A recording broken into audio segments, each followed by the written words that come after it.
Kemandulan ini adalah kondisi yang dalam dunia medis itu disebut multifaktorial. Multifaktorial itu artinya penyebabnya gak cuma satu. Jadi banyak faktor. Tapi terutama faktor itu adalah faktor genetik. Ya. Baik. Yang kedua faktor lingkungan. Awal mulanya bapak ibunya ini subur. Tapi setelah membelah jadi sekian sel, bisa berubah jadi tidak subur. Faktor genetik tadi adalah sesuatu yang nggak bisa kita rubah. Memang sebaiknya kita itu fokus ke faktor lingkungannya. Ya. Apa yang kita makan itu adalah salah satu faktor yang paling penting dan itu berlaku umum. Hobinya olahraga, bagus ya. Benar. Sehat. Benar.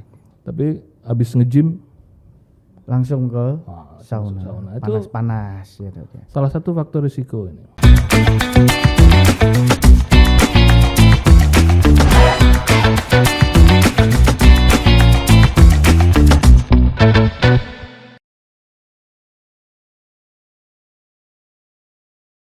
Assalamualaikum warahmatullahi wabarakatuh. Selamat bergabung kembali Tribuners di YouTube harian Surya dan Tribun Jatim Network bersama kawan-kawan dari RSI Siti Hajar Sidoarjo.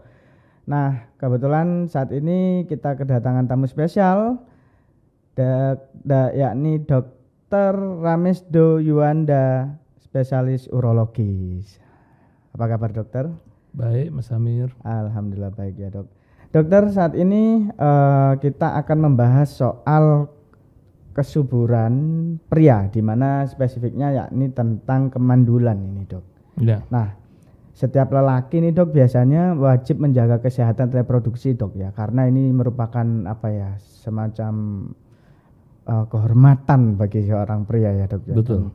Ini yang paling ditakutkan ini, Dokter. Momok yang paling ditakutkan bagi seorang pria adalah kemandulan. Nah, di sini apa sih, Dok?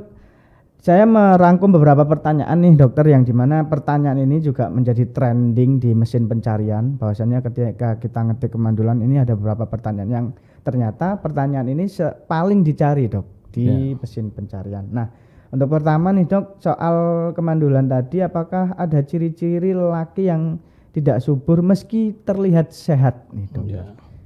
Ya baik, jadi kemandulan ini tidak bisa dilihat dari luar. Jadi baik. Yang kelihatannya sehat bisa saja mandul, yang kelihatannya nggak sehat bisa saja subur. Subur ya. Baik. Gitu. Tapi di sini, Dokter, terlihat apakah ada penyebab dan gejala tersendiri sih, Dokter, soal kemandulan bagi pria ini? Gejala Penyebab dan kemandulan penyebab. ya. Iya. Jadi kemandulan ini adalah kondisi yang dalam dunia medis itu disebut multifaktorial. Multifaktorial itu artinya penyebabnya gak cuma satu. Jadi banyak faktor. Tapi terutama faktor itu adalah faktor genetik. Baik. Yang kedua faktor lingkungan. Nah, tiap-tiap orang ini takarannya nggak sama. Gitu. Ada yang faktor genetiknya lebih dominan, ada yang faktor pola hidupnya yang lebih dominan. Contohnya faktor genetik itu misalnya ada kelainan kromosom. Gitu. Iya. Gitu. Jadi dia mungkin kita bisa melihat orang-orang dengan sindrom. Iya. Nah itu. Baik. Nah, kemudian ada juga penyakit-penyakit yang memang diturunkan, misalnya ada orang yang saluran sperma itu tidak terbentuk. Iya. Gitu. Berartinya ini memang ada penyakit ini bisa dibilang turunan atau tidak, Dok? Maksudnya ini faktor genetik atau tidak? Faktor genetik itu tidak selalu faktor turunan. Jadi memang konotasinya gitu ya. Sebenarnya genetik itu bukan gitu. Genetik itu seperti ibaratnya rumah. Kalau dibangun sama arsitek, rumah itu pasti punya gambarnya. Ya, ada gambarannya, baik. Desainnya gitu. Nah, bayangkan kalau desain itu disuruh gambar lagi oleh orang lain. lama-lama pasti berubah. Ya, ya, Nah, ya. manusia itu separuh dari bapaknya, separuh dari ibunya itu jadi satu. Satu Iya, ini jadi dua, dua jadi empat, empat jadi 8. Nah, selama membelah ini, desainnya orang itu bisa berubah. Baik, baik, Ya. baik. Jadi awal mulanya bapak ibunya ini subur, tapi setelah membelah jadi sekian sel, bisa berubah jadi tidak subur. Oh. Artinya setiap keluarga harus waspada dong ya dok ya. Setiap terkait orang. ini. Setiap orang ya dok ya. Ya, sebenarnya faktor genetik itu. Oh. Nah, itulah yang disebut dengan mutasi. Dalam Baik, dunia medis, mutasi itu artinya gen seseorang itu berubah. Baik, baik. Gitu. Oke. Nah, apa yang bisa membuat berubah itu? Nah, yang kita ketahui adalah ada faktor-faktor yang mengganggu di masa kehamilannya ibunya, misalnya gizinya kurang. Oh iya, iya. Berarti itu sudah jadi pemicu sejak dini ya dok ya. Iya. Oh, oke. Jadi faktor genetik sekali lagi saya perlu garis bawahi. Faktor genetik itu bukan berarti punya turunan, tapi cetakan kita tuh berubah. Ya, ya, ya. Itu yang perlu dicatat itu. Benar-benar. Baik, baik, baik. Nah, terkait itu tadi juga dok, pemicu dari kalau istilah kita ini kemandulan ini ya dok ya, istilah umumnya. Nah ini apa yang tadi menarik juga dokter katakan bahwasanya lingkungan juga berpengaruh. Nah ini apakah termasuk dari makanan dan asupan gizi itu tadi, pola hidup dan biasanya nih dok, kalau kita ketahui ya ada pergaulan bebas begitu dok. Nah, jadi kalau faktor genetik tadi adalah sesuatu yang nggak bisa kita rubah. Memang sebaiknya kita itu fokus ke faktor lingkungannya. Oh, ya, ya, ya. Apa yang kita makan tuh adalah salah satu faktor yang paling penting dan itu berlaku umum. Makanan yang nggak sehat ya misalnya berlemak, ya. Kemudian yang dibilang junk food. Junk food. Itu favorit semua orang itu. Nah iya. Nah itulah tadi pertanyaannya kenapa kok makin lama makin banyak Gen Z tadi ya. Iya, Gen Z ini. Gen Z atau Gen Z? Kalau Gen Z beda dika. Nah itu sukanya kan makan gitu-gitu ya. Sukanya makanan yang kurang gizi lah intinya. Nah itu di dalam badan kita dia akan diproses menjadi bahan kimia yang namanya radikal bebas. Oh iya. Radikal bebas itu adalah istilah medis untuk semua bahan kimia yang sifatnya merusak. Kebalikannya sayur dan buah. Kalau sayur dan buah itu akan diproses menjadi yang namanya antioksidan. Jadi banyak makan bahan-bahan radikal bebas itu nanti efeknya akan nggak baik pada kualitas sperma. Pada kualitas sperma tadi. Sebaliknya, gitu.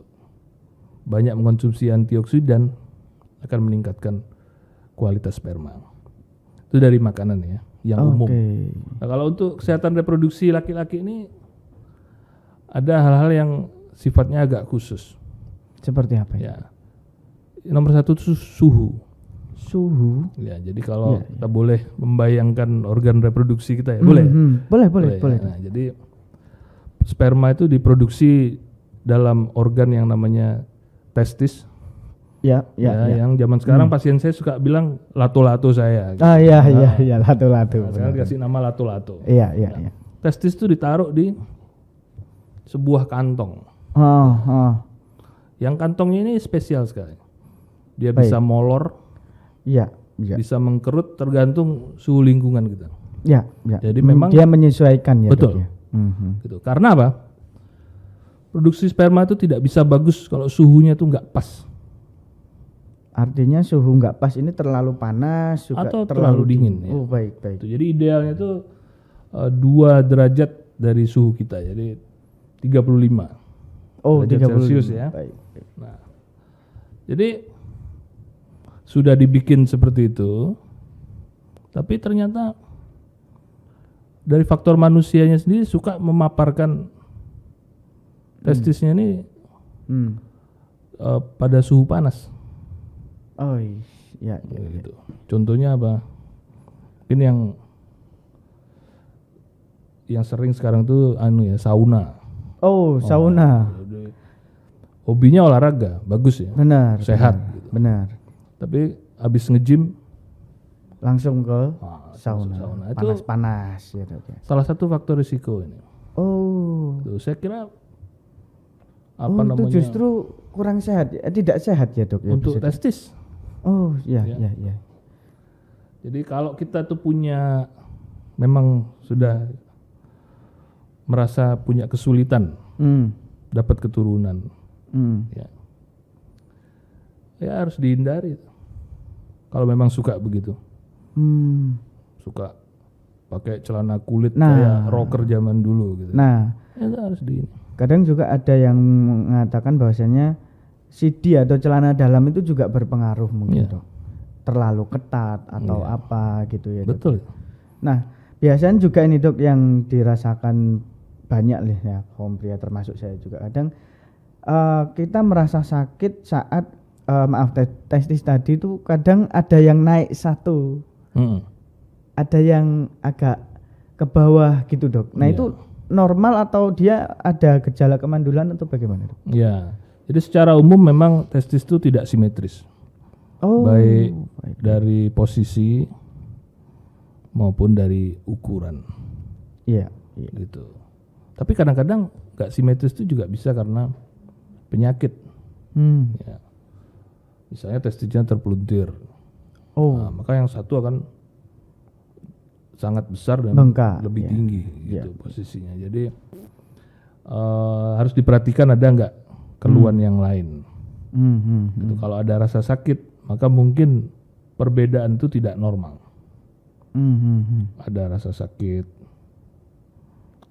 Kemudian apalagi kalau perbedaan testis itu disertai demam.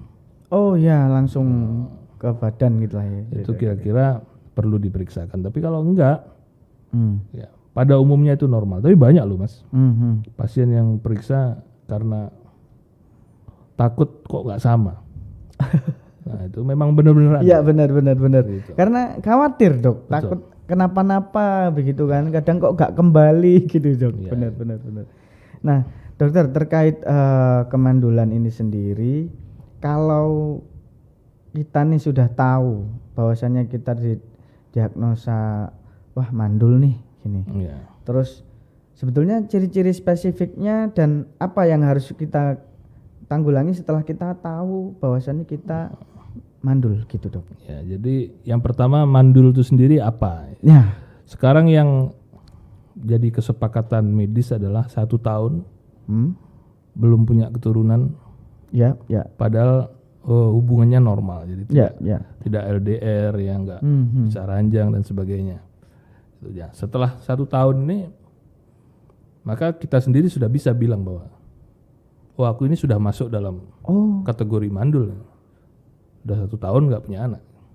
Oh iya. Nah, kita ke dokter untuk mencari tahu kenapa itu.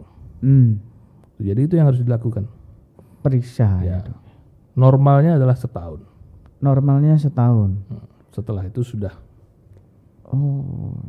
Ya. Sudah dianjurkan untuk diperiksa.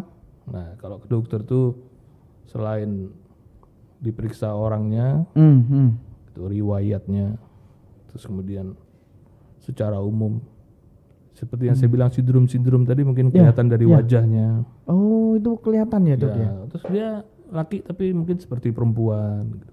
Nggak ada jakunnya. Oh iya.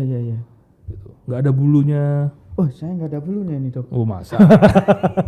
Iya. Itu kan bisa ya, Dok, ya? menjadikan tanda-tanda bahwa mungkin genetiknya orang ini lain. Gitu. Dia laki tapi dia punya gen perempuan misalnya. Oh gitu, baik.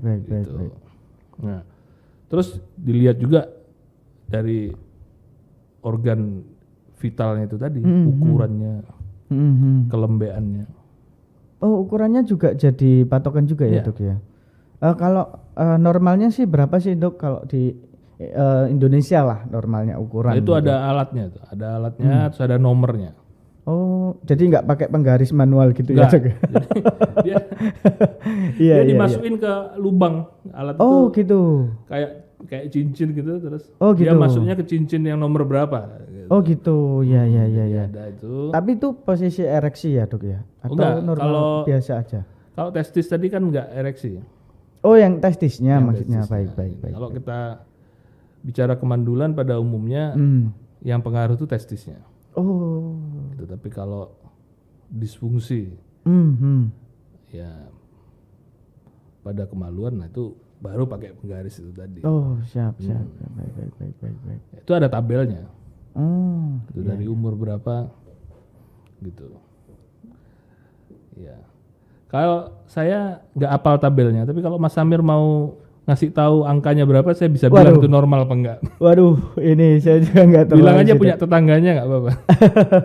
Nggak, soalnya saya juga ada sih, Dok, kayak keluarga dia ini.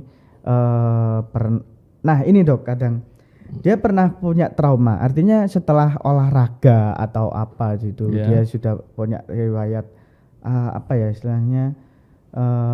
Kalau zaman sekarang kayak dia pernah sakit hernia mungkin. Hernia. Dia pernah sakit hernia. Menikahnya lebih dulu keluarga saya ini, lebih dulu saudara saya daripada saya. Iya. Namun hingga sampai saat ini belum dikaruniai anak. Bahkan saya sudah 2 sekarang, Dok. Rencana mau 10 sih kalau.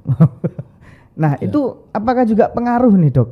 Penyakit itu bawaan itu, atau dia juga sering suka olahraga berat, sepak bola dan sebagainya. Nah itu apa juga pengaruh, Dok? Dalam kemandulan itu? Kalau menurut saya mungkin yang lebih berpengaruh itu aktivitas beratnya itu tadi. Nah iya, dia suka sering angkat-angkat berat itu, Dok. Olahraga itu baik ya, tapi kalau terlalu berat ya, itu bisa menimbulkan yang saya bilang radikal bebas tadi. Oh. Bahan kimia yang nggak bagus. Iya.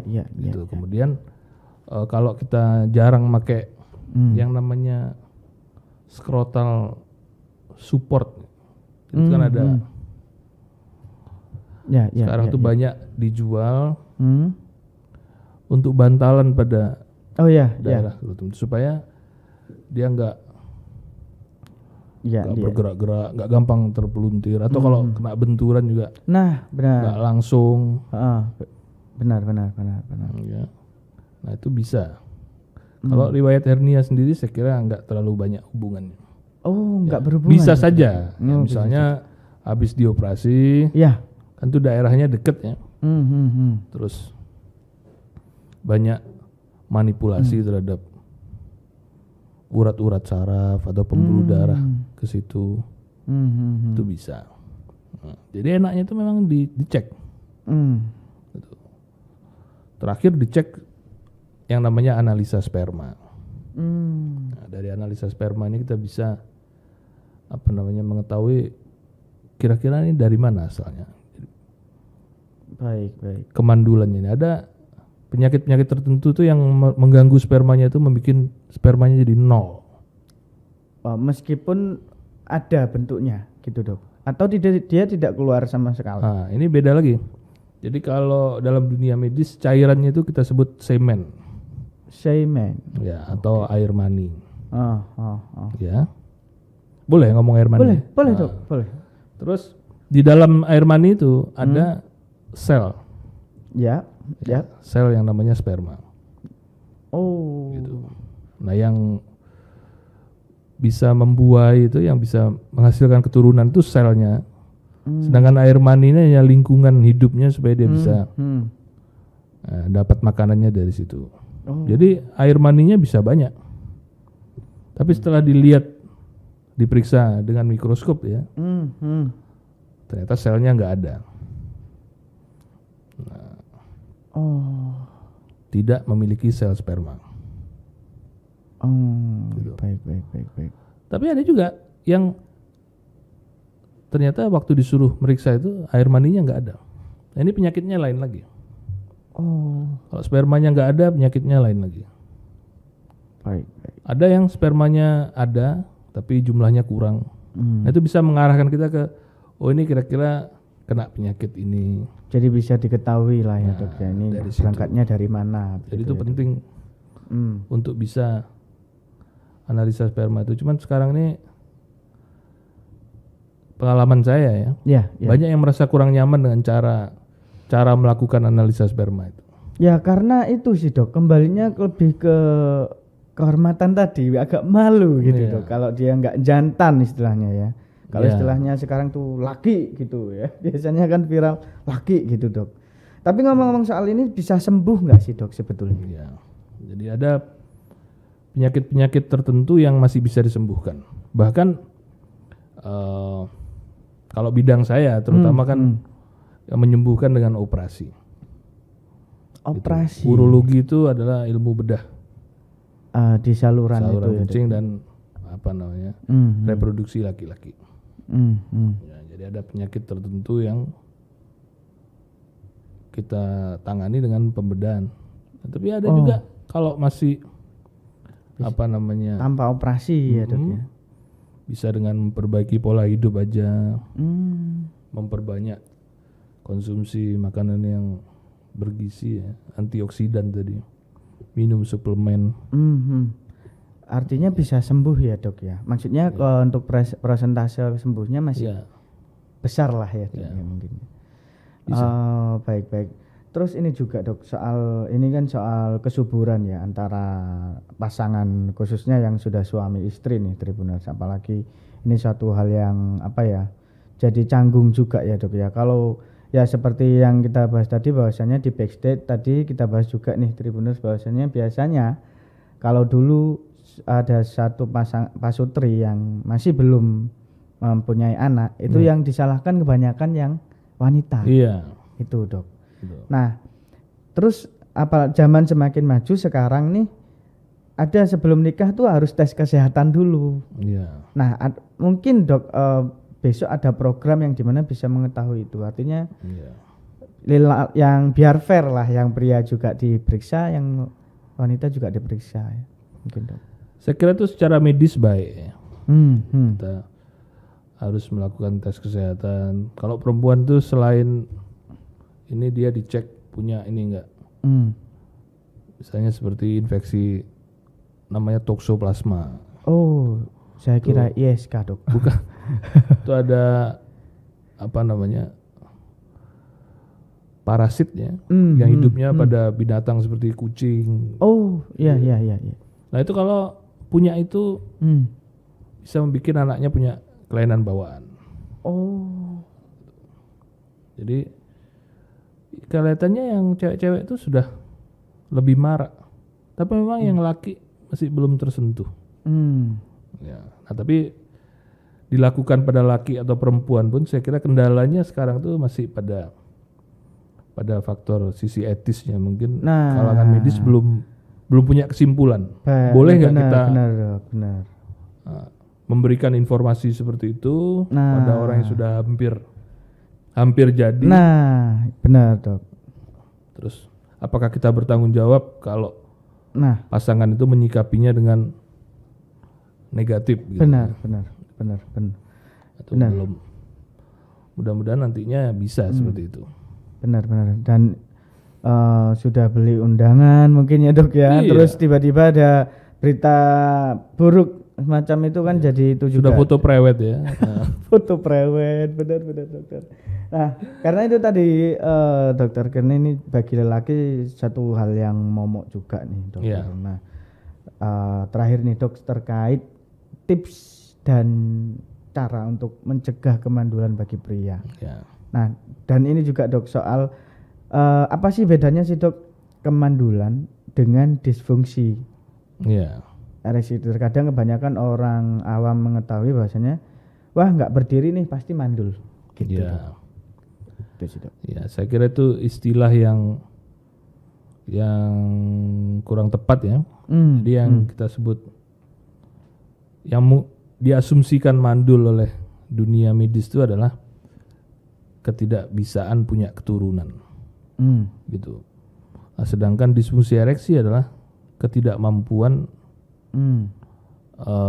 penis itu untuk berdiri dan bisa dipakai untuk berhubungan.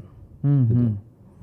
Jadi saya kira ini terpisah meskipun ada orang dengan gangguan ereksi. Jadi akhirnya saat berhubungan suami istri itu nggak memuaskan ya. Ya. Tapi kalau spermanya sehat tetap bisa jadi. Gitu. Sebaliknya yang punya kejantanan yang greng itu, tapi kalau spermanya tidak sehat, tetap saja dia bisa mandul. Nah, yang sering ini kayaknya ini sehat, bisa berhubungan dengan normal, gitu. Makanya waktu misalnya udah berapa tahun nih nggak punya anak, disuruh periksa nggak mau. Lawang saya ini sehat gitu ya. Tiap malam ya 10 kali gitu. Padahal sebenarnya nggak berhubungan. Gitu. Tidak selamanya berhubungan. Benar. Gitu. Jadi kalau disfungsi itu tidak bisa membangunkan adiknya itu. Dan kadang dulu juga ada mitos begini, Dok. Kalau mau punya anak sebaiknya jangan capek-capek. Jadi saat berhubungan sama-sama fit, sama-sama terus sama-sama happy. Iya. Jadi hormonnya itu enak gitu. Betul. Itu nanti benar ya, Dok. Keseimbangan antara yang namanya radikal bebas sama antioksidan tadi. Stres itu meningkatkan radikal bebas. Stres itu ada stres fisik, kecapean, dan stres psikis, banyak pikiran. Biasanya jadi satu. Nah, itu akan mengganggu kualitas itu. Berarti untuk cara mencegahnya bagaimana nih, Dok? Tipsnya, Dok? Jadi nomor satu kita harus menjalankan pola hidup sehat itu. Pola hidup sehat. Ya, pola hidup sehat itu intinya makanannya dijaga. Baik. Ya, kemudian harus rajin olahraga. Olahraga yang nggak berat-berat atau yang olahraganya itu rutin aja. Yang normal aja. Normal gitu. ya. Ada yang ekstrim gitu. Nah, itu beda lagi. Itu mungkin bukan untuk kesehatan ya, untuk gaya-gayaan gitu. Terus hindari stres fisik maupun stres psikis. Istirahat itu harus selalu cukup. Istirahat harus selalu cukup. Iya. Ya, Dok. Untuk asupan makanan itu katanya juga berpengaruh sih, Dok, pada kualitas sperma. Iya. Itu makanan apa sih, Dok? Tentu saja yang banyak mengandung kolesterol misalnya, lemak, ya itu harus dikurangi. Ya. Sayur, buah yang diperbanyak. Nah, dan biasanya juga soal radikal bebas itu kena yang suka merokok. Nah, itu, betul. Dok. Nah, dari itu, tadi belum kita bahas ya, rokok, benar. ya, terus kalau ada yang mengkonsumsi alkohol. Nah, benar. Ya. Kalau di buku-buku kedokteran kan bikinannya orang luar negeri ya, di situ disebutkan juga marijuana. Oh iya, ya. Kalau orang sana banyak. Ya. Nah, itu semua akan mempengaruhi kualitas sperma. Benar. Kalau yakin ya sudah punya anak 10 ya berarti kan nggak ada pengaruh. Itu artinya faktor genetiknya kuat sekali. Oh, suburnya tuh kuat gitu. Oh iya. Jadi meskipun dia gaya hidupnya nggak sehat, tapi ternyata anaknya banyak. Gitu. Nah. Tapi kalau yang sudah merasa kesulitan, semuanya harus ditata pola hidupnya. Baik. Itu artinya di cetakan genetiknya tadi ada yang berubah. Ya. Ada yang mengalami mutasi. Tapi meskipun begitu, kalau sudah tahu Tribuners bahwasanya kita mengidap kemandulan itu ya, tetap harus periksa ya, Dok ya. Jangan tetap pede saya masih bisa gitu. Tapi kadang-kadang bisa disembuhkan dengan mudah gitu. Kasih suplemen misalnya. Iya. Bahkan kalau perlu ya operasi. Operasi itu kan langkah sebelum pada akhirnya nanti kita masuk pada jurus terakhir, yaitu yang namanya reproduksi dibantu atau kita mengenal dengan nama bayi tabung gitu. Nah itu, Dok, bayi tabung. Bayi ditabung. Mahal. Nabung bayi. Bayi, iya. Nah, itu kan langkah terakhir ya, Kalau cara-cara yang lain itu sudah nggak bisa. Oh. Selain dulu sebelum bayi tabung tuh maju ya adopsi. Baik. Kalau bayi tabung tuh mungkin masih anak kita sendiri. Iya. Tuh. Tapi spermanya harus diambil langsung, nggak bisa dikeluarkan sendiri. Oh. Nah itu kerjanya dokter urologi. Oh, iya. Kalau telurnya diambil oleh dokter kandungan terus ditemukan di luar. Dengarnya aja ngeri ya, Dok. Ngeri ya. Nah, makanya tujuannya periksa itu. Jangan sampai terlambat karena biasanya kalau kondisi kelainan itu dibiarkan makin lama tuh makin parah. Baik. Nah, terkait fenomena kualitas sperma itu, Dok. Wah, ini jadi panjang ini ya. Tadi saya ngomong terakhir tapi ini lanjut lagi nih, Dok. Fenomena saat ini nih, Dok, karena kualitas gaya hidup juga berpengaruh tadi nih, Dok ya. Terus juga sekarang tuh kalau istilah orang Jawa itu semakin aneh-aneh lah penyakit gitu ya, Dok. Nah, itu di sperma sendiri sekarang juga ada mutasi nggak sih, Dok? Artinya ada yang bentuknya aneh atau apa gitu, Dok, mungkin. Ya banyak sekali. Oh, banyak ya, Dok ya. Jadi Iya. sperma itu pada dasarnya terdiri dari kepala, satu ekor gitu. Ini ada yang ekornya 5 gitu. Jadi Ekornya jadi 5. kayak monster ya, kepalanya 5. Wah, kayak naga itu ya. Jadi gitu. Nah ini kalau banyak sekali, itu kan menimbulkan ini. Dan itu bisa dilihat. Oh. Gitu. Dan bisa dikira-kira, kalau kayak gini nih kemungkinan penyebabnya ini. Gitu. Ya. Jadi emang yang lebih penting itu menjaga pola hidup sehat itu ya, Dok ya. Ya, karena itu yang bisa kita lakukan. Kalau cetakan itu sudah gak bisa kita rubah lagi. Baik. Baik, terima kasih dokter terkait pembahasan dari kesuburan pria ini. Tidak terasa ya Tribuners, saking asiknya nih kita sudah sampai ke menit 30 terkait pembahasan kemandulan pada pria bersama Dr. Ramesdo Yuanda dari RSI Siti Hajar Sidoarjo. Dan jangan lupa Tribuners tetap bersama kami lagi dan tentunya dengan teman-teman dokter dari RSI Siti Hajar Sidoarjo. Terima kasih yang sudah bergabung dan wassalamualaikum warahmatullahi wabarakatuh. Waalaikumsalam.